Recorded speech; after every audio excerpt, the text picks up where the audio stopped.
А в это время инициативная группа студентов из Душанбе общим числом 5 человек провели акции протеста у посольств Германии и США.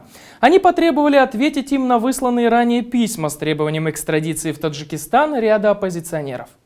Провластные активисты пришли к посольству Германии в Душанбе с требованием получить ответ на обращение к парламентам Германии и Евросоюза с требованием экстрадировать таджикских оппозиционеров в Душанбе.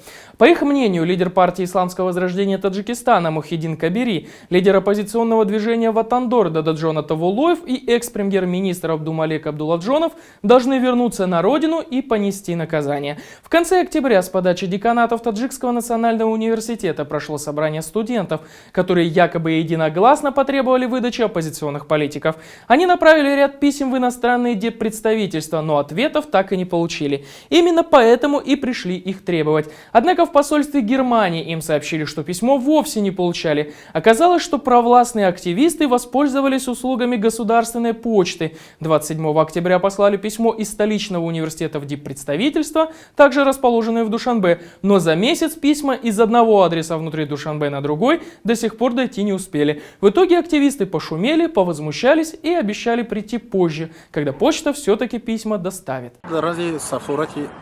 Когда мы вышли на пикет возле посольства США, они позвонили в правоохранительные органы, думали, что мы хотим устроить беспорядки. Однако наша молодежь имеет высокую политическую культуру и никогда не пойдет на такие действия. Однако нас все-таки отвезли в отделение и допрашивали нас около часа.